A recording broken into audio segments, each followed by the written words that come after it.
saying things people already know out loud is tight. I am a collector. Australian legends. Funny segment. This is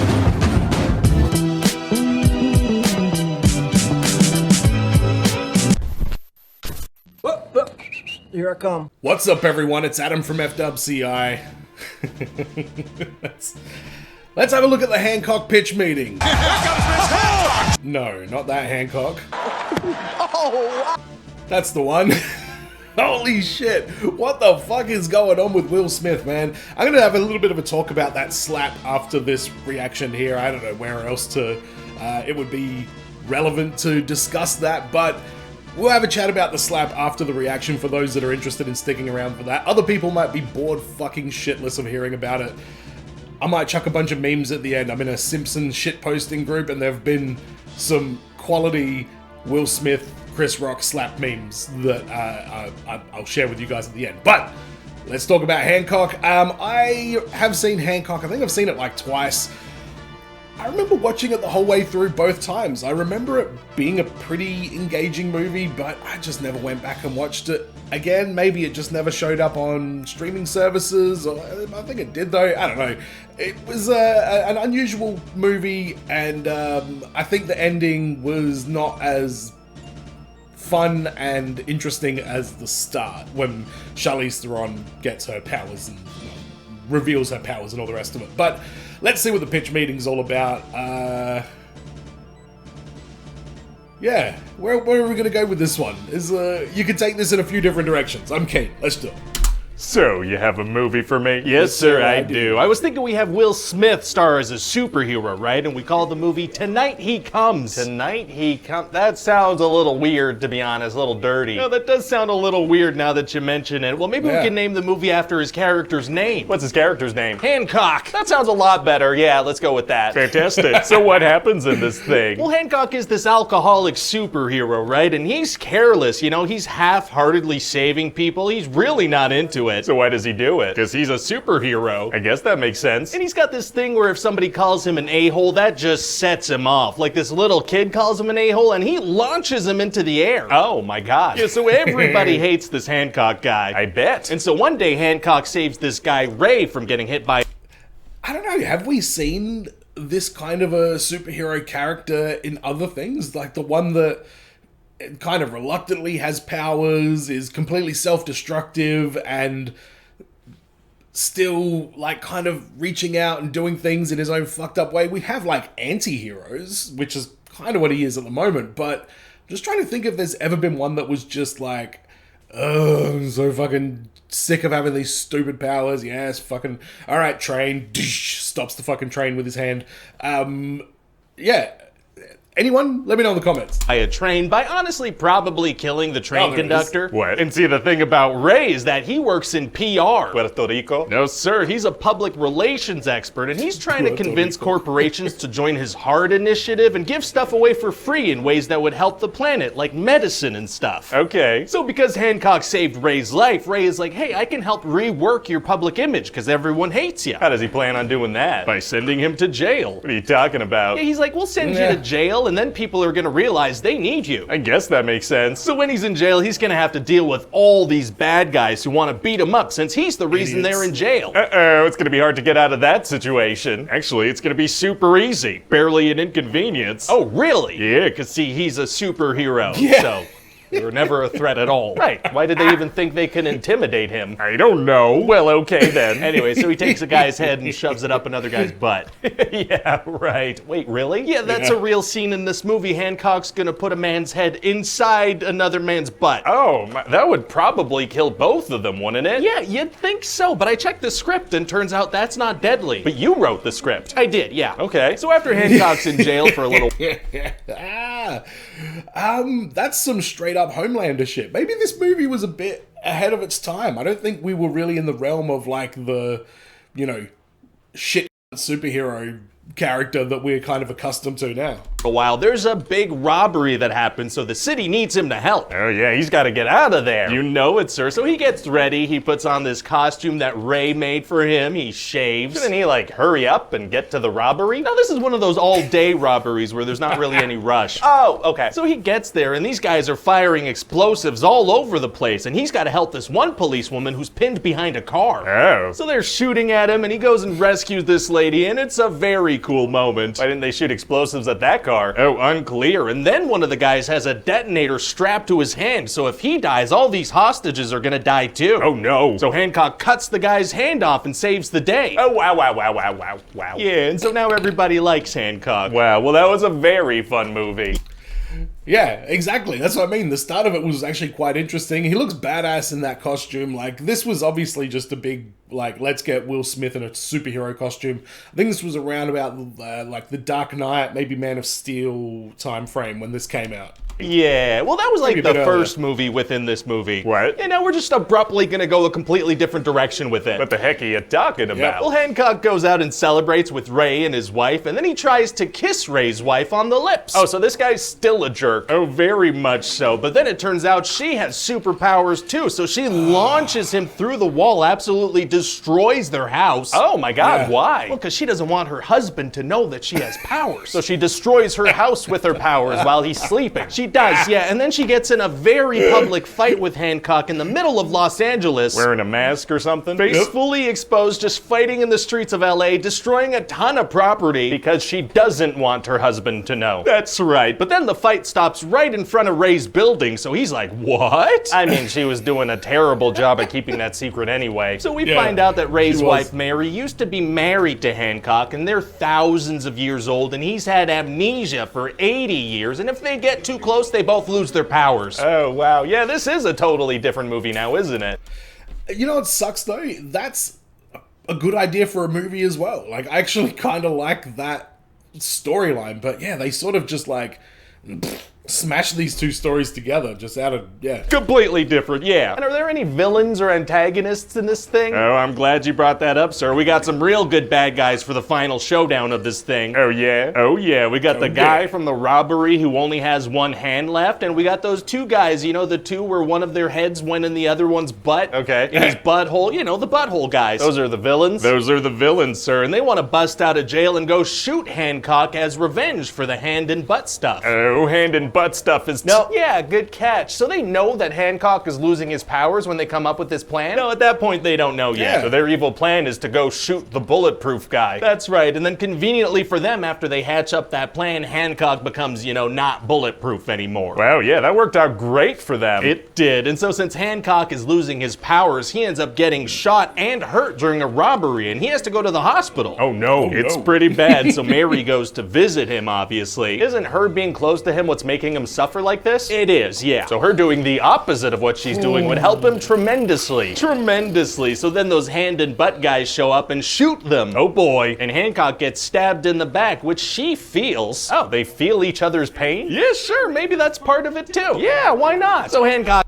He just beat the living... She just dropped a friggin' petrol tanker on his fucking head. Did she feel that? I don't know what's going on with this movie. Yeah, it goes off the rails hard at the end. Is fighting back using his super strength and whatnot's gonna be very cool. I thought he was losing his powers. Well, just the invincible powers, because that's good for drama, but he keeps the other ones because that's good for action. We're just gonna get kind of loosey-goosey with the rules. Oh, getting loosey-goosey is tight. I'll allow it. So then Hancock collapses. It looks like they're both gonna die. Oh man, it's gonna be hard to get out of that situation. Actually, it's gonna be super easy. Barely an inconvenience. Again? Oh, really? Yeah, see, Hancock starts running away, and that makes them both feel a lot better. Oh, yeah, he just leaves, and that solves it. Oh, fantastic. And then one evening, Ray looks up, and Hancock has covered the moon with Ray's heart logo. What? Right up there on the moon, so that'll help him with his project. How will that help him? Don't only a handful of businessmen know that that's his thing? Yeah, but now Ray can be like, hey, everybody, that's my logo up on the moon, and it means,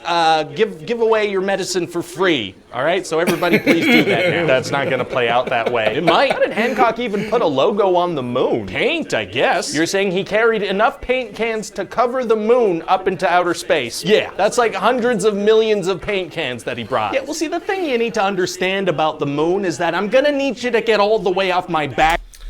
Could he just, like, be on Earth with a whole shit ton of paint and, like, throw it into the moon? And he's, like, got enough aim where he can kind of... about it. Oh, okay, let me get off of that thing. Thanks, and so what do you think? Well, I mean, it sounds like a fun movie, you know? Thank you. I'm just a little stuck on the part where what people say words to him and he turns to violence. That's right. I don't know, I'm having a hard time picturing Will Smith doing something like that. Yeah, I hear ya. Like, I know it's a movie, but it's just that's so far from, like, Will Smith. Yeah. Like, he would never, ever do something like that in real life that I'm just like, you know? I totally understand what you're saying. It's Will Smith. Yeah, I don't know. I don't know. I don't know. Because it's just not something Will Smith would ever do. Yes, there you go. Hoo-wee. Will Smith got up out of his seat at the Oscars and bitch slapped Chris Rock on TV. By the way, the pitch meeting was awesome, as always. Yes, that movie goes off the rails fucking hard. The start of it was pretty good, but yeah, it was one of those movies where clearly too many people were involved in it and it just became a big hodgepodge mess of bullshit. But enough about Hancock. Let's talk about the Oscars and Will slapping Chris Rock. So, I think it sucks for Chris Rock that he had to go through that while he's doing his job. I don't think he even paid for, like, I don't think Chris Rock may have even written that joke. Maybe he did. There's usually a team of writers. You don't know who's writing what. He's up on stage to, you know, host this show and do his comedy and everything like that. The joke that he said to Jada Pinkett Smith. Jada, I love you. G.I. Jane 2, can't wait to see it. All right? Now, I remember Jada Pinkett Smith, when she started getting alopecia, she was posting about it. She was on social media, like cutting out chunks of her hair. So she had an interview with someone where she said she was going to put like jewels on her head and make it like a crown, and she was proud of her, you know, her new appearance and kind of owning it and everything like that. So it's not like she's been, you know, very, very private about this. She's been pretty public about it and made a point. Chris Rock apparently didn't know she had alopecia. Fair enough. Not everybody's going to know everything. The joke itself, I thought, was incredibly tame. It just said, G.I. Jane 2, can't wait to see it. I don't know. It seemed like it wasn't even a good joke, to be honest. It clearly, in hindsight, wasn't worth it because it wasn't even that good of a joke. It was just a kind of one of those jokes that sort of bridge between two, you know, longer, you know, jokes that were, you know, points that they've written out, little bits that they've written out. So what happens? He makes the joke. Everybody laughs, including Will Smith. We've seen this in the videos. Will Smith has a chuckle. Next thing we see, Will Smith laughs and Jada rolls her eyes. She goes, ugh. Cuts away to Chris Rock. He says whatever he says. That was a nice one. Okay. I'm out here. Uh-oh. Next thing we see is a wide shot and Will Smith is walking towards Chris Rock. So at some point in that moment where from Jada rolling her eyes to when we get the wide shot of him walking up, something happened because he was laughing at that point. You gotta think that Jada Pinkett Smith somehow encouraged Will to do what he did. There's also footage now of her laughing after Chris Rock got smacked. Which again, that's not a good look for somebody who's just, you know, claimed to be a victim and then watch somebody get physically assaulted on their behalf. I don't think that plays very well.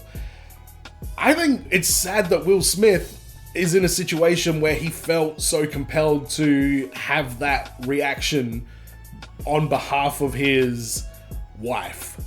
And we know what we know about their relationship.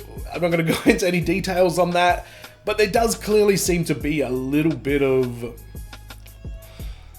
emotional abuse, maybe? I don't know. It's hard to sort of, you know, you don't know the dynamic of it, but from what we have seen, there is clearly a dynamic, and it seems that she wears the pants in the relationship. Yeah, it was an ugly situation. Will Smith sure as fuck shouldn't have got up and slapped Chris Rock. Chris Rock was in no fault at all. He was literally just doing his job. everybody's seen it. Ricky Gervais has said way worse things to way more important people than Jada Pinkett Smith. And they laughed it off, which is kind of the expectation of when you go there. Now we hear that apparently they asked Will Smith to leave. I don't believe that. Honestly, I think he should have been escorted out. What if the next presenter comes on and acknowledges the fucking massive elephant in the room, comments on it, and Will Smith you know what I mean? Like, this guy didn't seem to be portraying good judgment on that night, and personally I think he should have been removed from the building. I think it's absolutely fucking insane that he goes on to win Best Actor just after this as well, which, you know, I'm sure he knew ahead of time that he was going to be receiving that award. So what a fucking absolute load of insanity. And Chris Rock's obviously not pressing charges or anything like that. Jim Carrey had some interesting things to say about it. He's like, I would sue the living fuck out of Will Smith for that, because that footage is the most damning evidence that you'd need in order to, you know, make that point. And Chris Rock, he's just doing what he does. He's not going to go that far. But what a fucking insane moment to witness. I was at work. I just started a new job, and I was at lunch, and I saw that this had just happened while I was on my lunch break. And I came back in and I was like, hey everyone, did you hear that Will Smith slapped Chris Rock in the face on the Oscars today? I was like, what? So it was a good way to build a little bit of rapport with my new workmates early on.